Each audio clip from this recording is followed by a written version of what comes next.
You cross the finish line of a major project, land a new job, or finally get your bank account to a healthy baseline, and immediately a subtle psychological shift happens.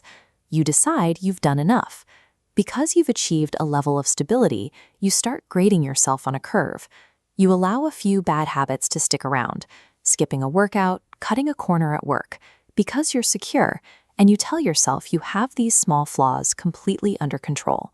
This exact instinct, trading total commitment for comfortable complacency, drives the opening chapter of the Book of Judges. It's the period right after the death of Joshua, and the tribes of Israel are left to finish securing their territory.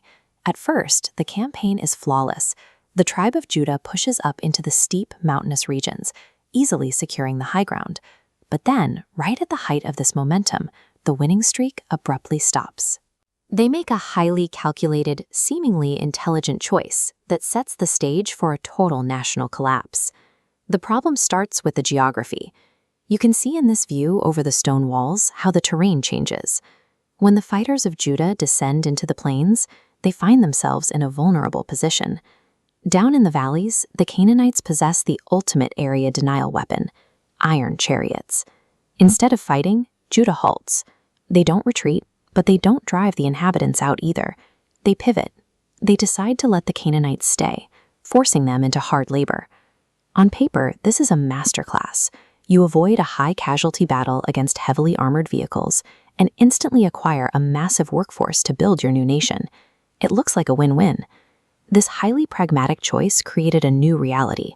The nation was now physically and economically tethered to the very culture they were meant to replace. Judah had just cleared the mountains, proving that terrain and fortifications couldn't stop them.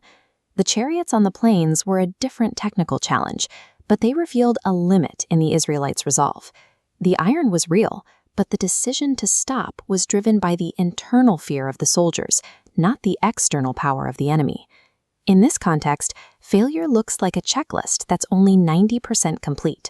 We often think of wrongdoing as a series of malicious acts, but here it takes the form of incomplete obedience, stopping when the path becomes inconvenient. They suffered the illusion of control, assuming they could domesticate an unconquered threat, put it in a box and extract benefits.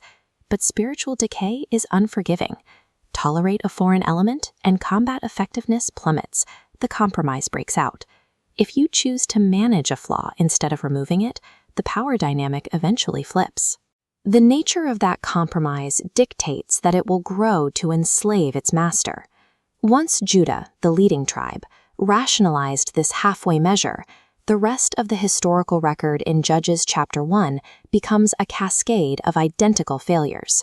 The tribe of Benjamin follows suit, failing to drive out the Jebusites. Manasseh moves in, looks at the inhabitants, and decides to let them stay. Then Ephraim does the exact same thing.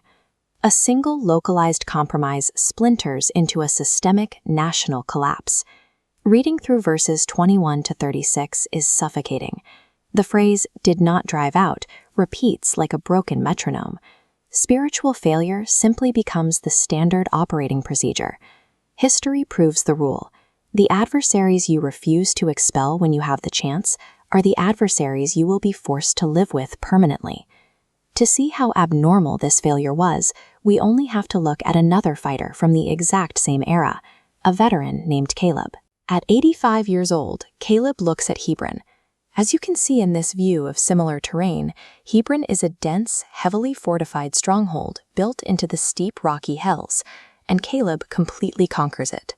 Caleb and the younger tribes possessed the exact same military capabilities.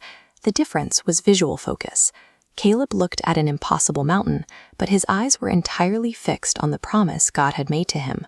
The younger generation looked at a flat plain, but their eyes were entirely fixed on the iron chariots. An army's success against insurmountable odds depends on its anchor. Caleb looked at the promise. The tribes looked at the iron. So what are the iron chariots in your own life? What is the intimidating force making you halt your progress? It might be financial pressure, the fear of losing social standing, or just a deep anxiety about an unknown future. And more importantly, where are the unconquered corners you've quietly decided to keep? Those small, manageable vices or halfway commitments that you've put to work, thinking you can control them. Signing treaties with your own spiritual weaknesses offers a peace that is completely fabricated. The temptation to cohabitate with these small flaws eventually leads to the same erosion the Israelites faced. Instead of settling for being a halfway follower, seek the clarity of faith necessary to confront those comfortable blind spots. True growth leaves no room for pragmatic surrender. If you want the high ground, the unconquered corners must be cleared.